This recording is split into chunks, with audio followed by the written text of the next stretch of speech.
दोस्तों, साल 1971 का भारत पाकिस्तान युद्ध जम्मू कश्मीर के अनंतनाग जिले के पहलू गांव में उस दिन मातम छाया हुआ था। और मातम था कि अपने एक नौजवान यानी मोहम्मद अफजल भट्ट का, जिसने भारतीय सेना में रहते हुए शहादत को वो प्राप्त हो गए थे। पिता हबीब भट्ट जो हैं, उन्होंने अपने बेटे की जो अंतिम रस्में थी वो पूरी कर दी थी। लेकिन दुख इस बात का था कि उन्हें उनके बेटे की लाश नहीं मिली थी। फिर भी उन्होंने जो मुस्लिम समाज के अनुसार जो होता है, मुस्लिम धर्म के अंदर कुरान खानी जो अंतिम समय में शायद किया जाता है, तो वो सब पूरा उन्होंने कर दिया था। लेकिन कहते हैं कि होनी को कुछ और ही मंजूर था। जिस बेटे को उन्होंने अंतिम विदाई दे दी थी गांव ने अपने जांबाज को, वो बेटा जो था वो लेह के एक अस्पताल में अपना इलाज करवा रहा था। बहुत ही एक रोचक, मार्मिक और भावुक करने वाली यह कहानी है। तो दोस्तों नमस्कार, मैं हूं राजकुमार स्वामी। कहानी को स्किप मत कीजिएगा, आप चाहे चैनल को सब्सक्राइब करें या ना करें। लेकिन इस कहानी में आप यह देखेंगे कि कैसे एक बाप ने अपने बेटे से दूर हुआ और कैसे एक, यानी सबसे ज़्यादा तो मैं मोहम्मद अफजल भट्ट की उस हौसला को सलाम करता हूँ। आपको इस वीडियो में पता चलेगा कि 12-13 दिन तक बर्फ खाकर के जिंदा रहना, और बर्फ भी कौन सी, जिसमें बारूद मिला हुआ था। तो दोस्तों, कश्मीर के अंदर उस समय 1971 के युद्ध की यह कहानी है। 1971 के युद्ध के अंदर दिसंबर का महीना था, हार्ड कंपा देने वाली सर्दी थी। और जो नौजवान थे भारतीय सेना के, उनको बटालिक सेक्टर में जाना था। जम्मू कश्मीर मिलिशिया के ये जवान थे और इनके जो कमांडिंग ऑफिसर थे एजी मुनियावाला, उन्होंने एक एडवांस पार्टी बनाई थी कि एडवांस पार्टी है, ये जाएगी। लेकिन दुश्मन को यह सबसे बड़ी, यानी उसकी जो थी कामयाबी, वो यह थी कि वो ऊपर पहाड़ पे बैठे थे और भारतीय सेना जो है वो नीचे एक नाले के सहारे चल रही थी। अंधेरी रात में तो यह ऑपरेशन और भी यानी कठिन था, क्योंकि एक तो अंधेरा था, दूसरा अंधेरी रात में अगर एक पत्थर भी फिसल करके नीचे जाए तो उससे आवाज़ आती थी और पाकिस्तानी सेना जो थी उसी आवाज़ की दिशा में फायरिंग कर देती थी। तो दोनों सेनाओं के बीच में गोलाबारी होती रहती थी। मोहम्मद अफजल भट्ट भी उसी यानी एडवांस पार्टी के एक सदस्य थे और एडवांस पार्टी धीरे धीरे आगे बढ़ रही थी। कभी दिन अगर हो जाता था तो घुटनों के बल चलती, कहीं पे छिप के चलना पड़ता, रेंग करके चलना पड़ता, और सिर्फ उस खामोशी को अगर तोड़ती थी तो दोनों देशों की सेनाओं की जो गोलियां चलती थी वो उस खामोशी को तोड़ती थी। एक दिन ऐसे ही अंधेरी रात में, यानी यह एडवांस पार्टी आगे बढ़ रही थी और आगे बढ़ते बढ़ते अचानक कहीं से कोई आवाज़ आ गई तो पाकिस्तानी सेना ने उसी दिशा में यानी फायर खोल दिए। और फायर खोल दिए तो मोहम्मद अफजल भट्ट के पंसली के नीचे गोली लगी थी। पंसली के नीचे गोली लगी और गोली उनकी कमर से पार भी हो गई। एक बार तो उनको पता भी नहीं चला कि हुआ क्या है, लेकिन अचानक उन्होंने देखा कि मेरे गोली लगी है। और हाथ लगाने से उन्होंने परहेज किया, क्योंकि उनके अंदर से यह लगा कि शायद हो सकता है उसकी अंतड़ियां जो हैं वो बाहर आ गई हो। अब मोहम्मद अफजल भट्ट जो हैं वो वहीं पर थोड़ा सा एक किनारे बड़ा सा पत्थर देख के उसके पीछे वो बैठ जाते हैं। उनके साथ में जो सैनिक थे उस समय, क्योंकि वो बेहोश हो जाते हैं अचानक, तो बेहोश हो गए। तब जो साथी सैनिक थे उन्होंने ये सोचा कि जब इतना खून बहा है, सब कुछ देखा उन्होंने, तो उन्होंने देखा कि यह वीर गति को प्राप्त हो गए हैं। उसके बाद में आगे भी बढ़ना था, क्योंकि उस समय ऐसी टेक्नोलॉजी भी नहीं थी, कि ऐसा कुछ नहीं था कि अगर कोई सैनिक घायल भी हो गया था तो उनको यानी वापस वहाँ पर बेस कैंप ले जाया जाए या और कुछ किया जाए, क्योंकि उस समय यहाँ अभी जो वर्तमान में जितना भी साजो सामान है सेना के पास में नहीं था। अब मोहम्मद अफजल भट्ट को वहीं छोड़ करके वो आगे बढ़ जाते हैं। अब पीछे बचते हैं मोहम्मद अफजल भट्ट अकेले।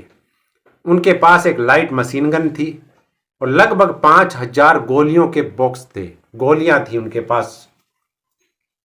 और वो वहीं से मोर्चा संभाल लेते हैं। वो बेहोशी से बाहर निकलते हैं और बाहर निकलने के बाद वो मोर्चा वहीं पे संभाल लेते हैं। वहीं से वो जवाब भी देते हैं, पाकिस्तानी सेना को फायर भी ठोकते हैं। ऐसा करते करते वो कई बार बेहोश भी हो जाते हैं। और एक बार हिम्मत करके उन्होंने अपने जूते को, यानी दाएं हाथ से अपने जूते को खोल के देखा तो उसमें खून भरा हुआ था और खून भी वो जम गया था उनके, इतना खून निकला था। अब आप भी समझ सकते हैं कि गोली का घाव कितना गहरा होता है और गोली जब आर पार निकल जाती है तो यानी क्या हालात होते हैं। लेकिन मोहम्मद अफजल भट्ट उसी हालातों से यानी निपट रहे थे और अकेले थे। सबसे बड़ी बात तो यह थी कि उनके साथी सैनिक जो थे वो भी आगे बढ़ गए थे। अब धीरे धीरे यानी शायद वो कहते हैं कि 10 दिन निकले या 12 दिन निकले, उनको नहीं पता। उनके बैग में जो उस समय क्या होता था कि सेना, जब भी सैनिक कहीं मिशन पे निकलते थे या वहाँ जाते थे तो उनके बैग के अंदर यानी शक्कर-पारे डाल देते थे। खाने के लिए शक्कर-पारे होते थे, उनके अलावा वो कुछ नहीं होता था। तो वो शक्कर-पारे भी ख़त्म हो गए थे। पानी के पास में उनका कोई चारा नहीं था क्योंकि जो नाला था वो भी थोड़ी दूरी पे था उनसे। अब वो रेंग करके वहाँ जा भी नहीं सकते थे क्योंकि घायल थे, उस चट्टान के पीछे बैठे रहे। अब जब एकदम प्यास लगी उनको तो उन्होंने क्या किया कि उनके पास में जो बर्फ पड़ी हुई थी उसको खाने की कोशिश की। अब बर्फ खाने की कोशिश की तो बर्फ को जैसे उन्होंने मुंह में लिया तो उन्हें उसमें से बारूद की यानी गंध आई, क्योंकि वहां पर इतनी गोलियों की बौछार हो चुकी थी। वो खुद वहां से फायर कर रहे थे तो पाकिस्तानी सेना भी लगातार वहां फायर कर रही थी। इसकी वजह से बर्फ के अंदर भी बारूद की गंध फैल चुकी थी तो उन्होंने उससे उल्टी कर दी। अब दोस्तों हालात बताते हैं घर वालों की। युद्ध की यानी समाप्ति की घोषणा हो जाती है, पाकिस्तान सरेंडर कर देता है, सीज फायर की घोषणा हो जाती है। अब घर वाले जो परेशान थे कि मोहम्मद अफजल भट्ट जो हैं वो किस हालात में, उनके पास में कोई समाचार नहीं था, कोई सैनिक उनके गांव नहीं आया, ना फौज की आर्मी की तरफ से उनको कोई सूचना दी गई थी। तो एक दिन उनको पता चला कि यानी जो यानी वीर घायल हुए हैं उनको श्रीनगर के अस्पताल में लेके आया गया है। तो अंतनाग के पहलू गांव से उनके जो पिता थे हबीब भट्ट, वो यानी वहां पर अस्पताल में जाते हैं तो वहां पर उन्हें भारतीय सेना के जवान मिलते हैं जो घायल थे। तो उनसे वो पूछते हैं कि आपकी बटालियन के जो एक मोहम्मद अफजल भट्ट थे उनका क्या हुआ। तो उन्हीं घायल सैनिकों में से 2-3 सैनिक उन्हें बता देते हैं कि मोहम्मद अफजल भट्ट जो हैं वो शहीद हो गए हैं, वीर गति को प्राप्त हो गए हैं। अब बुजुर्ग पिता के यानी कंधों पर यह जो था, दिल इतना बड़ा नहीं था कि वो इसको सहन कर पाएं, लेकिन कैसे भी पिता ने यह सोचा कि हाँ ठीक है, बेटा जो है वो देश के लिए शहीद हो गया है।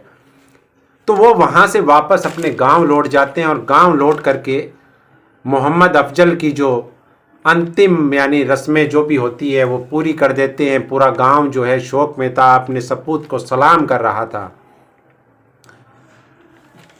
लेकिन कहते हैं कि जाके राखे साइयां तो मार सके ना कोई, यह टर्निंग पॉइंट था यहाँ का। वहीं से दूर एक लेह के अस्पताल में मोहम्मद अफजल भट्ट जो थे वो भर्ती थे। कब उनको होश आया यह पता नहीं था, क्योंकि उस समय सबसे बड़ी बात तो यह थी कि टेक्नोलॉजी नहीं थी, संचार के साधन नहीं थे, सबसे बड़ी बात यह थी। तो मोहम्मद अफजल भट्ट जो हैं वो लेह के अस्पताल में उनका इलाज चल रहा था। डॉक्टरों ने जब उनकी हालात देखी तो उनको बताया, जब उनको होश आया, कि आपके थोड़ा सा अगर और गोली इधर उधर लग जाती तो आपकी रीढ़ की हड्डी चली जाती। तो वहाँ से किसी भी तरह से किसी जवान की कोई जो यानी पार्टियां गई थी, उनको पता चला जब वो शहीद, उनको तो यही लेके समझ के लाए थे कि शायद ये शहीद हो गए हैं, लेकिन जब आए तब पता चला कि उनकी सांसें चल रही थी। और मोहम्मद अफजल भट्ट की जो यानी सेवा करने वाली कोई और नहीं थी, नर्सें थी। तो वो यह भी कहते हैं कि एक इंटरव्यू में कि उनकी जो सेवा करने वाली नर्सें थी, कोई और देखभाल करने वाला नहीं था, खड़ा नहीं हो सकता था, अगर मुझे फ्रेश भी होने के लिए जाना पड़ता था तो सहारे की ज़रूरत थी। तो उन अस्पताल की नर्सों ने मेरे कपड़े भी बदले और अपने यानी बड़े भाई की तरह मुझसे यानी मेरे साथ में इतना सलीके से वो पेश आई, मेरी इतनी सेवा की उन्होंने। तो जब उन्होंने अपने घर के बारे में बताया तो वहाँ की एक जो नर्स थी, उन्होंने कहा कि भैया आप 4,000 रुपये मेरे से आप ले जाइए, शायद आपके यानी घर वालों को इनकी ज़रूरत भी हो, आप इतने समय बाद जाएंगे, आपकी यानी सैलरी कब आएगी यह नहीं पता है। तो मोहम्मद अफजल भट्ट जो हैं वो पहले तो सोचा उन्होंने कि अगर मैंने पैसे ले लिए इन नर्स से तो मैं इनको वापस कैसे लौटाऊंगा, क्योंकि उस समय कोई साधन नहीं थे कि भी कहाँ जमा कराएंगे, कैसे आएंगे। सैलरी भी लेते थे तो यानी तनख्वाह भी वो अंगूठे से ले लिया करते थे, अंगूठा लगा करके। तो दोस्तों उसके बाद में वो वहाँ से डिस्चार्ज होकर के पहली बार प्लेन से वो यानी श्रीनगर आए थे। पहली बार कहते हैं कि वो प्लेन में बैठे थे उस समय, लेह से श्रीनगर जब उनको लाया गया और जब वो वापस अपने गांव पहुंचे तो उस समय उन गांव का यानी वो नज़ारा आपको पता है, देखने वाला ही होगा कि जिस आदमी को शहीद समझ करके पूरे गांव ने उनको अंतिम विदाई दे दी थी, परिवार ने जो अंतिम रीति रिवाज से जो संस्कार करने थे वो सारी रस्में उनकी पूरी हो गई थी, लेकिन अपने जांबाज बेटे को सामने देख करके पहलू गांव का हर जो इंसान था वो खुशी से फूला नहीं समा रहा था। और दोस्तों सबसे बड़ी बात यह है कि मोहम्मद अफजल भट्ट की कि वो बिल्कुल भी पढ़े लिखे नहीं थे। कहते हैं कि उन्होंने लगभग 3-4 महीने तक जो अपनी तनख्वाह भी ली थी तो वो अंगूठा लगा करके अपनी सैलरी वो भारतीय सेना से लिया करते थे। तो दोस्तों यह कहानी आपको कैसी लगी ज़रूर बताएंगे कमेंट बॉक्स में। और मैं सैल्यूट करता हूँ हमारे वीर जवान मोहम्मद अफजल भट्ट को और भारतीय सेना के उन लाखों जवानों को जो आज भी सीमा पर उन बर्फ़ की वादियों में और उन अंधेरों में आज हमारे देश की वो रक्षा करते हैं। पता नहीं कितने मोहम्मद अफजल भट्ट जैसे केस होंगे जिनको हम यानी गिना नहीं पाते, जो हमारे यानी याद में नहीं आते। बहुत सी कहानियां हैं, बहुत से किस्से हैं। जो भी ऐसे किस्से मेरे सामने आएंगे मैं अपने चैनल के माध्यम से आपको ज़रूर बताऊंगा। तो दोस्तों मेरे YouTube चैनल को जिस किसी भी भाई ने सब्सक्राइब नहीं किया है वो सब्सक्राइब कर लें। जय हिंद, जय भारत।